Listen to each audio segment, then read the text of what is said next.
Hi, I'm Kristen Davis, and I want to know, are you a Charlotte? Hi, everybody. Welcome to Are You a Charlotte? Today, we have a really fun guest. It's Caroline Aaron, who was in the first season. She is an incredible actress who has done Broadway, film. She's worked with amazing directors and so many incredible parts on television. She's incredible. We have a great conversation. We talk about Michael Patrick King, who she's known forever and loves. So please join us for a fun talk with Caroline Aaron. Welcome, Caroline Aaron. I'm so excited to have you. So excited to see you. Oh, you're so sweet. I mean, first of all, when they printed out look at the number of papers I have about your resume. My good Lord, I don't even know where to start, but we're going to start with Sex and the City because that's why we're here. But I mean, there's so many things I could talk to you about. Your career is so amazing, which I knew, but now I really, really know. And props. Okay. Thank you, sweetheart. It's so nice. So tell me, I love to ask people what they remember. This would have been what, 1998? Was that the first season? Yep, you were on the first season. Wait, wow. I know. Wow, and I'm only 30, so that was 20. So I must have been 3. So I must have been 3 years old. Yeah, we were all little babies, all of us. Such little babies. Yes. This is what I remember of many things that I remember. I remember meeting Sarah. I had never met her before. Okay. I think I said to her, do you have all the same number of organs that I have? Because she was so tiny that I thought she can't also have a gallbladder and a pancreas. And little rib cage. No, she's tiny. Yeah. She was itty bitty. So that was like really different. And I knew I'd met Michael Patrick King doing a play that he wrote. Oh, which one? It was, I don't even know what the name of this play was, but it was from a long time ago before he was Michael Patrick King. And I was sitting on a white bench popping up and down in Culver City. He'll remember. And then I knew Darren and I knew Andrea King, who was a writer during that first season, but I didn't know any of you ladies. Right. It was sort of right at the beginning. And I remember thinking when I first got there, I was in New York City during my salad days and I went, wow, I wish I'd had the life these girls had when I was in New York. But listen, I felt the same way because I was also in New York City when I was an actress waitress. So I was like, this is the life. And I'm just going to try to pretend like this is my life because it felt very surreal, you know? So you knew Michael Patrick years before. Yes, years before. I knew him. And I think I knew Darren. I mean, they just asked me. So it was hot off the press. So nobody knew it was Sex and the City. Uh-huh. Oh, no, you just go, okay, I just want to be there for my friends. They're working on something new. It's got an incredible cast with the 4 of you. And I don't think Evan Handler was on it then. No, not yet. Harry had not shown up yet. Harry hadn't shown up. I did a Broadway show with him. So now that you guys have been on for so long and done so much, I probably know almost everybody who's ever been on it. I love that. Well, I think you have worked with everyone in the industry for sure. What play did you do with Evan? A play called I Hate Hamlet. Oh, yeah. I heard of that. Yeah.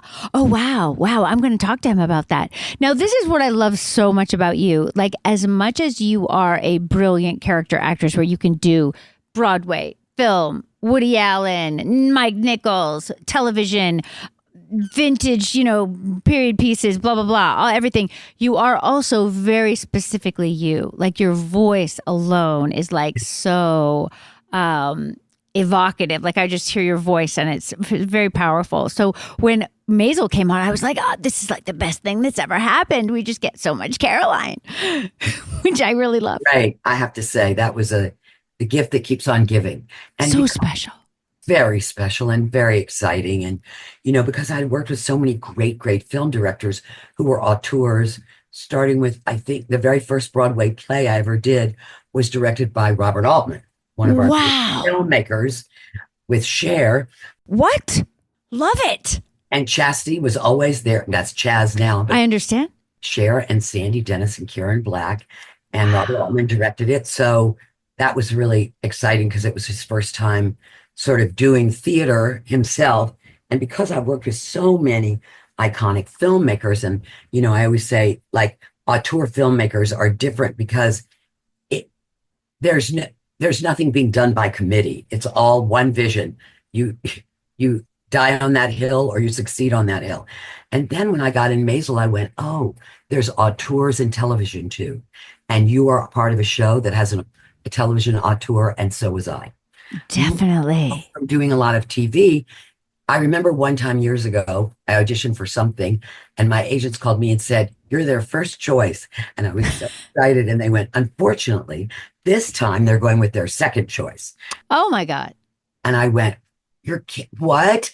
And they said, because you think about it, when something's being done by committee, not everybody's going to have the same first choice. So you and I have to agree, we're going to throw out our first choice. Then we're going to go to our second choice, our third choice, whatever it is. So when you work on a show like Sex and the City or Maisel or whatever, it's one person's vision, and that's pretty exciting. I agree. I agree totally. And I don't know if people really realize that in a way. I mean, I think true fans realize that, but I don't know if everyone does. And I sometimes wonder if everyone realizes that, I mean, for us also, it's been amazing to also have this length of time working together. It's very unusual, obviously. Right. And we have a lot of input, which is great, but it is still Michael Patrick's vision, Yes. You're dealing with one person who has this, and I love him. And I tested for a bunch of shows. He did a bunch of shows before he did your show. But the reason I think once he became even like mildly successful, he either rented or bought this theater in Culver City because he wanted to keep doing work. He wanted to keep turning over the soil of his own artistic imagination. And then you guys snatched him up and kept him. We kept him, but then he did Two Broke Girls, which you were also on. Oh, that's right. That was Michael's. Oh, that's right. That was so right. Right. So fun. I mean, you do everything. Like you do multicam. It's very impressive. What is your favorite? Well, I just closed in an off-Broadway play here, and it was just a two-hander, and it was just me and this kid, and for 2 hours, and I loved it so much. And I went, wow, I'm really working for a living now. I had no idea. When you're doing 8 times a week and it's just you, but I loved it. And I would have to say, it's not what I would say the delivery system, whether it's television, single camera, 4 camera, or film, indie or studio or theater, Broadway or off Broadway. It's the part. Yeah. It's always about what is the part. What are you communicating to people, and who is this person? And that's always going to be my favorite, is whoever it is that I'm playing. If I'm very turned on by that, and I like to do a deep dive. I'm sort of a nuisance when you work with me because I ask so many questions. I love it. I love it. Questions. I'm not difficult, but I'm curious. Well, I think that you cannot be a good actor and not be curious. I mean, that's, I think, possibly number one. I would agree. Yeah. My question for you about choosing roles, if that's the thing that's really driving you, because sometimes for me it's about the role, but sometimes it's also about who you're working with, which sometimes I make a mistake that way. Do you know what I'm saying? But I love the collaboration. You want to be with people that excite you creatively. But also I feel sometimes when I look at different things that I've done in the past, and maybe there's a practical reason or whatever, but usually it's like some weird unconscious reason that I choose a role. Do you ever feel that? Like something in yourself that you need to express or that hasn't gotten attention or light? Yes.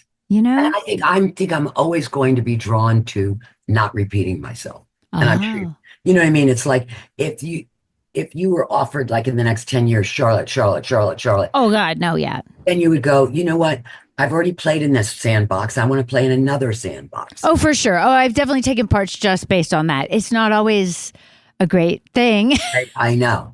Yeah. I know. Really? Yeah. True. No, I definitely have done that also because I have now played Charlotte for almost 30 years, which is really plenty. I love her. I would like to keep going, but I don't need to do any other versions of her. That's right. And you've been to the mountain. You know what I mean? You've got to down the top with this character. You don't need to do that again. No, you know what I mean? No. So in your mind, like with Maisel, I mean, part of the reason I talk about Maisel is that we have a lot of the crew members from Maisel, which love to remind us. We do. We have a lot of the camera crew. And they're always like, that time on Maisel when we shot a 3 block with the crane. And we're like, we know. It was amazing. You know what I mean? They're Greatest. still, basking in the glory, basically.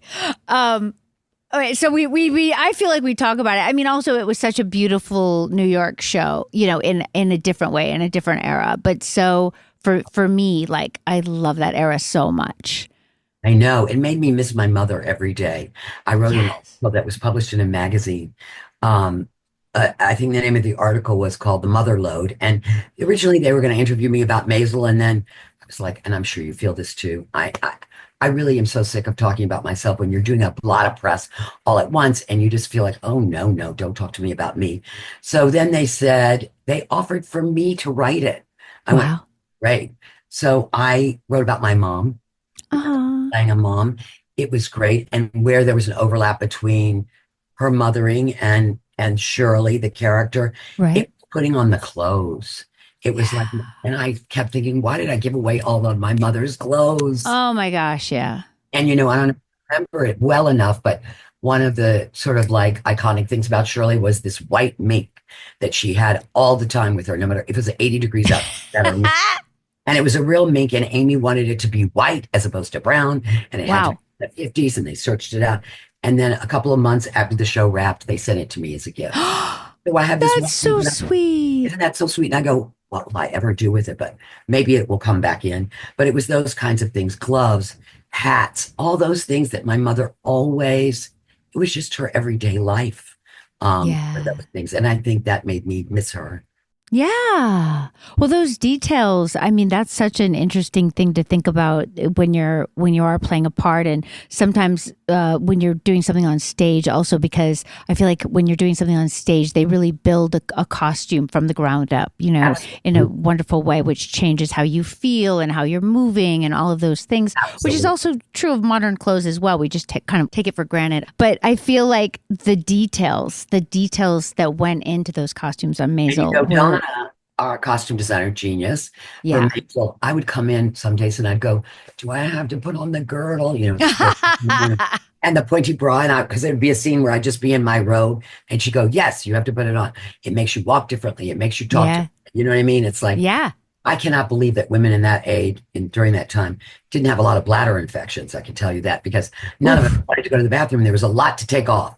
Oh my God. I feel you. I mean, I can only imagine. Yeah. Like even just for Sex and the City, there's a lot to take off. And Yeah. sometimes we're in locations and they don't have nice bathrooms. And we're like, you guys, you gotta sweep the floors because these clothes are going to be a wreck because we got to take care of all the layers. Anyway, and the belts and the, yeah. But Exactly. yes, I mean, Maisel 100%. But I'm sorry. Obviously I'm a big fan. So I'm just going to talk about Maisel, but I'll get off Maisel. I could learn for my whole life. I loved it so much. I'm so glad. Isn't that just such a gift? It's such a And gift that's to have what something. you guys have to is that we are all in touch with each other all the time. We will never let go of each Yay. other. And I kept thinking to myself, I even said to Amy and Dan once, and you should ask Michael this too, because I don't know the answer. Did they cast chemistry for us and all those people? I mean, it was unbelievable. And they didn't. It was, they just sort of, Amazing. they just looked at it, and we still are all very much each other's family, creative family. Absolutely. I mean, for us, we didn't read together or anything like that. I had Exactly. never met Sarah Jessica. I had never met Cynthia. I had met Kim briefly, but it is just such a very, very unusual situation where, and I mean, this is our job, right? Like our job is to go onto a set and to make that work, That's to right. connect, but it doesn't always work the way you want it to, right? Like you can try and try and try, and sometimes you still don't have that like kind of frisson, Chemistry you that know. out. And yes, you're right. I remember when I was studying, when I first came to New York, I was studying with the great Uta Hagen. And one of the big questions was, so I'm in a scene and it's a love scene and I hate the guy I'm with. I just hate him. I hate what he's doing, on and on and on. Uta, what do you do? And Yeah. she said, you use the magic if. It's as if he's the love of your life. It's as if you can't wait to get your hands on him. Sometimes that works. Sometimes that doesn't. Right. And if you can't make it work, you have to quit because Oh, you can't legislate another actor's performance. I'm sure you've been no. actors who've tried to legislate what you're doing. I would never do that to another actor. It's certainly been done to me, Me too. right? Haven't you been? Yeah. Yeah. I'm like, okay, Usually by men. I Usually by met, I was just male gonna say, actors. male actors saying things to me. I will be nameless, but I was doing a movie and the actor came up to me and said, you know, if you make it very real, it'll be funnier. And I went, really? Thank you so much for that tip. I'm going to Oh use my that. God. I was like, Oh my God. I've had two actors say this to me kind of early, like maybe the first week, where, you've got some scene, and these were roles where I'm like the mom, right? So you're usually in a kitchen, those kitchen scenes where you have all these props, but you have like little kind of inconsequential dialogue, oh, and the actor has he's driving the scene, and so you're just trying to be real, as you said, and do your best that you can do, and you're actually rehearsing. So I was rehearsing the prop work, and the actor is standing maybe 3 feet from me and turns to the director and says, "She's not going to do it like that, is she?" oh my God. And I'm just like, Oh my oh my God. God. And I was like, I was rehearsing. Hello, I can hear you. And I was rehearsing. And we ended up getting along great. But in the beginning, I mean, it does scare you. Like, oh God, Jesus, is the whole job going to be like this? Yeah, but that's good to know. I would never say anything to another actor. So we were really, really lucky on Maisel that the chemistry we got for free. We didn't have Yay. it, it was just there. We cared about each other, and we see each other now all the time. And the opening of the play I just did off Broadway, my pretend son, Michael Zegan, was there with my real son, Oh, with the son of the play. So I was there with wow. my three sons all standing there. It was really great. Oh, I love it. I love it so much. Rachel is so nice. I see her at events. She's so lovely. And I'm so looking forward to Superman. I feel like she is the star of Superman. It is. And let me just say, it starts with number one on the call sheet. And I kept thinking, why is this working so well? But I'll tell you, and it was Rachel's, it was all of our attitudes. The project was more important than any single one of us. So everybody was bringing their A game to the material. And so that was the star of the show. The show. Right. Well, that's what we wanted. That's what we tried our best to do. I mean, I think you did.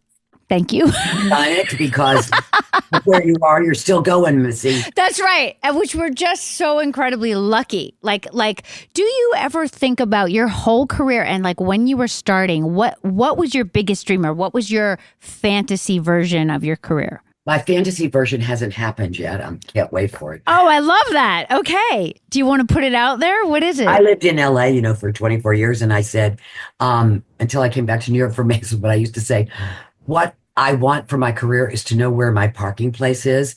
So I just want, you know what I mean? It was like, Yeah. I just pray for that. I just pray. I think I would like to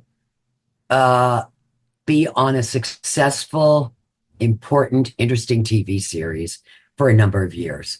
I've never done, I did that with Maisel, which Right. was really great. And I would like to have that back because, it's like being a school teacher. You have 3 months off in the summer. You can Yeah. do other things that you really, really want to do. And although what's going on in our business now is very complicated Oh and my God. Yeah. It's chaos. it's just unbelievable. And who knows where this is all going to land. But I just keep thinking, artists are the witnesses, and it will be our footprints in the snow that 100 years from now, people will follow and say they'll be watching your show to try and put together what was it like to be Right. alive then. This is why I'm doing the podcast, because I thought to myself, we've been incredibly lucky and blessed to be a part of this thing.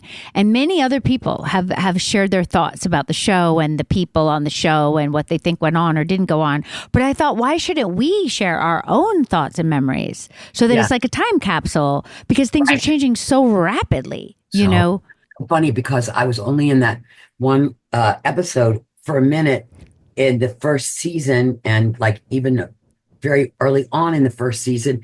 And then the show grew up to be, it will go down in history, right? Obviously. And I went to see it, Bucks County. I saw the original material from Candace Bushnell. Oh, you saw her show. Yes, I saw her show, How great. which was so interesting. Did you ever see it?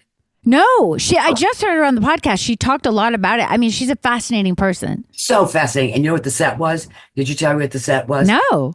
Imagine the set like a stage, and it was all of these different platforms made out of lucite, and on every platform was just a pair of shoes. Yes, 100 pair of shoes. It was Wow. Wow. That's a great idea. It's a great idea. And so Yeah, pair of shoes. I mean, I thought about it like we could probably all do that with our own closets. You know what I mean? Take out this definitely. pair of shoes or that pair of shoes, or, it's like I did Nora Ephron's play Love Lost and What I Wore. Yeah. Same idea, which is, I don't know if it's true for men, but it's certainly true for women. Clothes are like electricity, they're conductors of Yeah. feelings and events and memories Yeah. that we have in our lives. Like when I went back and looked at the episode, I went, I know that jacket. I know that. Wow. You know what I mean? It was like, Yeah. oh, I remembered all of that and why I had that on. And so great.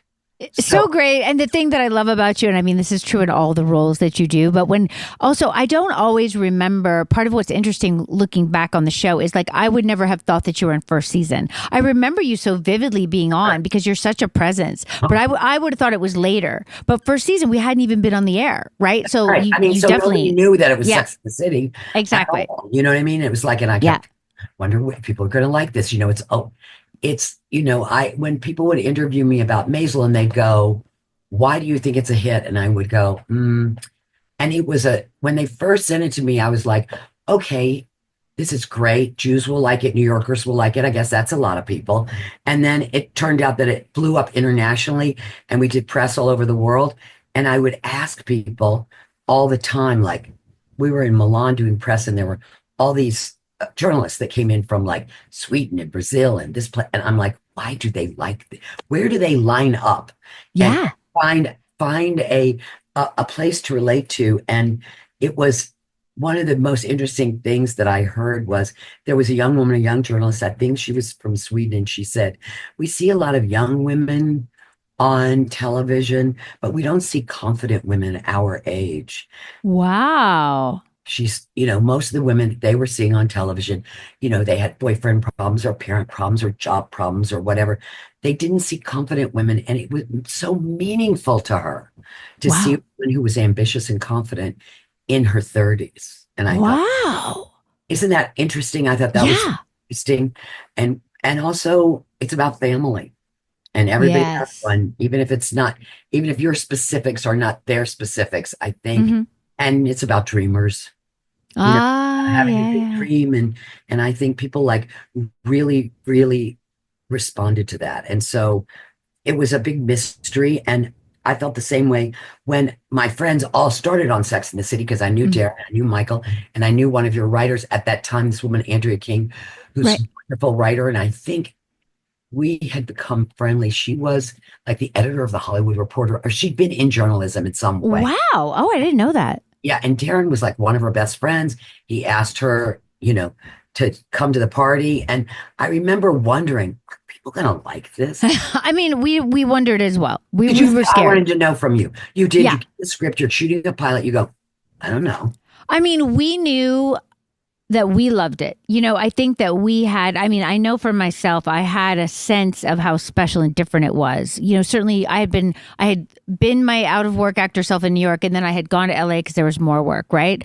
And then in LA, everything was much more, sound stagey. The guys are the leads, the girls are the girlfriends, all of that kind of thing. So for me, it was something where I thought that this is like shocking, basically, that four of us are here, with our own storylines, walking around Manhattan at nighttime, like, yay. But I didn't know if it would resonate out in the world. And we all really thought that it might Sarah Jessica says that she didn't even really think about the success part, which is super interesting. But I do think she's very, kind of what you're saying about the part. She's kind of project focused, Yeah. She's not big picture focused. I felt like I want this to keep going, and I hope we can get at least a niche type following, That's what I thought. and wouldn't that be great, right? And obviously it unfolded in a very different and fantastic way. But none of us saw that coming. You could never see that coming. It was really interesting when I went back and watched this episode. So we are saying it was, what year did you say the first season? 98. Okay. So it's 98, and there was all of this talk about oral sex for women. And I'm rewatching it now and going, that was radical. Yeah. That was radical. It doesn't feel radical right now to revisit it, to have Yeah. that conversation with your character about when you said, I don't like it. And even a woman saying, I don't like it, I don't want to do it, it's not for me. And I'm like going, wow, this is pretty brave. Oh, I know. We were scared.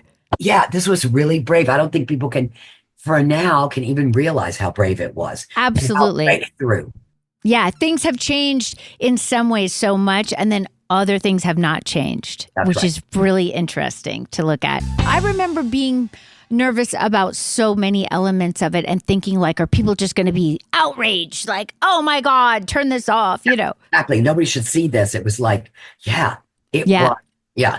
It would have been, you would have thought it was late night cable.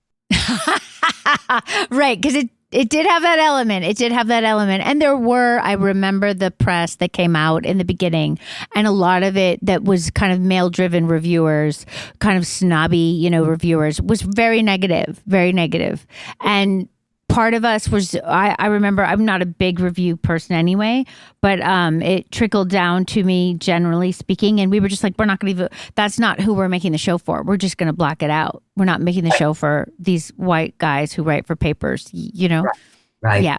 And that is a good skill to have anyway, because you can't really do your job if you're worrying about them. My daughter told me when she first discovered it, she's 28, I can't remember. So let's say, she's the second round of audience members for Sex in the City. Second or third, yeah. Second or third. So she started like, let's say 5 years ago or whatever it was. So I kept saying to her, I said, why do you like it? What's in it for you? Mm-hmm. Said, because it's women talking about sex. We don't ever get to see that. And that was a couple of years ago. That's incredible. So that has not happened, like it still occupies the lone territory. Which is crazy. Isn't that crazy? Yeah. It's crazy that some things have stayed the same. And yeah. For young women who want to have that conversation or see that conversation, it was very, she felt very much like it was a source for her. Yay. I like that. I mean, younger women say that to me, and I'm pretty sure I'm happy. Like sometimes I feel a little nervous, like, oh my God, I don't know, because we're playing very flawed characters, obviously, or it wouldn't be interesting. But then on the other hand, I think that the main message is, we're representing so many different viewpoints, and we're all together in it. That's right. Right. Friends. And I think that's a powerful message. And for each other, and you're also imperfect. And you remember in their internet, Instagram generation, perfection is always being put in front of them and making them feel really insecure. And then they watch this show and it's not about perfection. It's about individuality for women. And I think that's a comfort. Absolutely. Thank God. I'm just so happy to be a part of it. Yeah. It's amazing. I have a pressing question for you. Okay, good. I'm excited. I love pressing. Are you a Charlotte? I don't think so. I might be. I mean, let's see. Am I a Charlotte? I don't think so. No. What are you? I don't know. Let's think. The reason I was saying that I wasn't a Charlotte is I feel like Charlotte stays in the lines of the coloring book, or she used to. And that's where her comfort is. And I think I always felt very other. Oh, and I don't think Charlotte is the character on that show that's other. You're so right. Yeah, you're so right. And I don't think, probably, if I had to be one of the four, it'd be Cynthia. Yeah, Miranda. Yeah. Yeah, Miranda. You seem like a Miranda to me. She's very intellectual, but she's also like says it like she sees it. Yeah. Yeah, I like that. And she's kind of, she's willing to go into uncharted territory, certainly now in her character, but even before. You know what I mean? She's willing to go out there and say, okay, I don't know if this is going to work out for me or not. Charlotte seems a little risk adverse. Well, I have to say the funny thing, I totally agree. And I know why you're saying that, because she was so focused on her goal of marriage and whatnot. Right. But when you actually look back, when we finished the series, the first series, they did a book called Kiss and Tell. And in the back of the book, they put all the guys that each character had been with. And guess who had been with the most guys? No. Yep. Charlotte is the slut I'm so Charlotte's our little slutty girl. I know. I also was a little shocked. I was like, wow. But I mean, in some ways, she's got this kind of more traditional picture she's trying to create, right? But she was pretty adventurous in terms of how she was going to get there, which is interesting.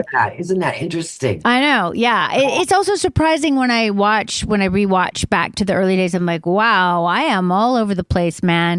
I mean, it's fun. It's fun to watch. And I don't always remember those parts, because I think her through line was always this much more traditional thing, which was kind of my role, right, in the mix. And that was, it's not really my life. So I had to work hard on making that, grounded. Yeah. But it is interesting to think about. I mean, yeah, she's done some slightly crazy things, but that's okay. It's fun. Why not? She is friends with Samantha. So, From the show going off the air, Sex in the City, how many years was it until just like that? When did that? Well, the movies were in between, right? So like for me, it all blends. Like I have to remind myself of the actual shifts and breaks that happen because obviously like we're there together still, right? So it still feels like the show, except that we're getting ready to air season 3 of it just like that. And I watched the first one. I'm like, oh no, these shows are very different. They're very different. It's so fascinating, same characters, but the vibe, like the way that we shoot it and the pattern and the timing and kind of the subject matter, all of it, very different. It's super interesting. That's so great. That's so great. It is. It's a very rare situation. But in between, to answer your question, we did the first film, I think was released in 2008. I think we went off the air in like 2004, I feel like. Wow. And then the second movie would have been roughly 2010, 2011, something like that. Then we took a kind of a long break, but we saw everyone, like you were saying, with your cast. Great. So you had a through line, personally. Right. And what you guys what your own personal lives have evolved. You became mothers, you became wives, all those things happened to you guys along the way, which is also very exciting because you do bring that whenever, the great director Peter Brook said, that which is truly personal is universal. And we're always bringing our personal selves to whatever we are doing as actors. And I think that's really exciting that you've gotten to do that through time. I agree. You're a different woman than when you started this show. I mean, yes. Like we were little children when we started this show, really. We've lived lives, multiple. It's really fascinating. Are you in LA? I am. I'm in LA right now, getting ready to go back to New York. We're back and forth still, which is great. I love to be back and forth. Yeah, of course. And we're getting ready to do the press for And Just Like That, which is fun, but also stressful in this new streaming world. I know. Because it's just like a blast. Like you just blast it out there. You know what I mean? Well, I took a picture of all of the underwear I had on the years we were going to, when you were going for the Emmys and the Golden Globes. Champagne problems, I understand. But yeah. The shoes and the clothes and the underwear. And I was like, oh my God, I'm doing a show about feminism and look what I have to put on. No joke. I know. It's really an interesting thing. And sometimes you can go like, I'm not going to do this. I mean, certainly in my regular life, I just wear my jeans and my Adidas and I'm not going to be bothered. But that is the joy of what we do in a way too, right? Because if you don't do it for a while, don't you kind of crave the costumes? I miss it. Yes, exactly. Yeah, I miss it. And I've learned a lot. And, because Sex and the City has also been about fashion. And I didn't know anything about fashion until I did Maisel. And I was like, wow, it's quite a subject. And it's really interesting. Again, I agree. I do think that fashion is the breadcrumbs of the times we live in. Yeah. And back and know a lot about us from fashion. Absolutely. That's a really valid point. And I think our issue, sometimes with Sex and the City is that it almost seemed like fashion overtook the actual stories, the actual storylines. And we felt some stress. Like it seemed like we were just trying to sell shoes, which was really never our intention. It just grew, And then I think we felt this pull away from that when we came back for And Just Like That, partly based on the stories also, like there was mourning and death and whatnot. We didn't want to be like running around in head to toe Gucci, necessarily. Yeah, so it's interesting because you want to have the through line be there, but at the same time, we're going through different things. So that's going to be reflected in what we're wearing. It's Yeah. always super interesting. It's always super interesting to think about it. What was really funny about Maisel, which I never said in any interviews, was, and this never has happened, is that 4 of the 7 regulars were over 50. Amazing. Amazing. And every time Amazing. I'm on a TV show, it's like, who am I going to have lunch with? I'm the only one who's over 50. I understand. Yeah, we're in the same boat over there. And then just like that. Exactly. You're the only Yeah. one. And then I go, wow, take a note. You know what I mean? Like, Yes. to take a note. And it wasn't about being over 50. No. That it's okay. You could put characters on the air, all different ages, and you don't, there is this feeling that, the 30 and under is where the pot of gold is, but maybe not Right. necessarily. Maybe And the pot of also, gold- why can't all the stories get told? Right. Exactly. Why not? You know, Right. I mean, I know we're so lucky that we get to do our show. I fully understand that. But sometimes when people are like, are you shocked that, you ladies who are over 50 are getting to be on the television? I mean, like, it's hard not to be offended. Like, Well, why wouldn't we get to be on the television? Well, why? Because it hasn't happened before. It's like, I know, but it's like, messed up. It's just it's so messed wrong. up.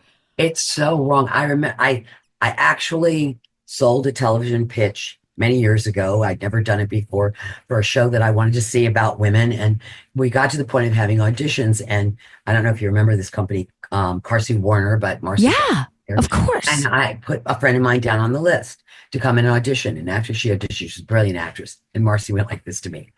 What is she, 30? She said it like that.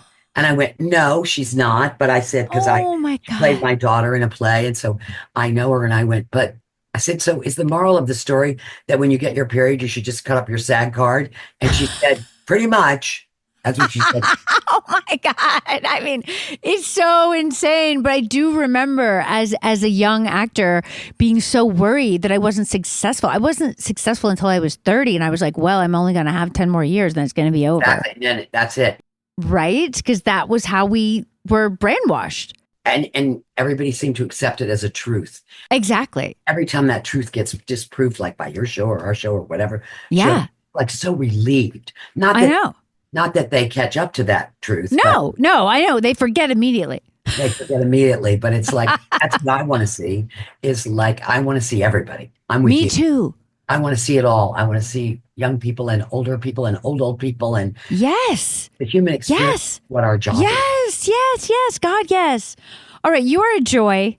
Thank you for joining us. So great. Give my love to everybody. Thank you. I will. All right. I'll talk to Michael soon. Okay. Bye, Thank Caroline. you. Bye, honey. Bye.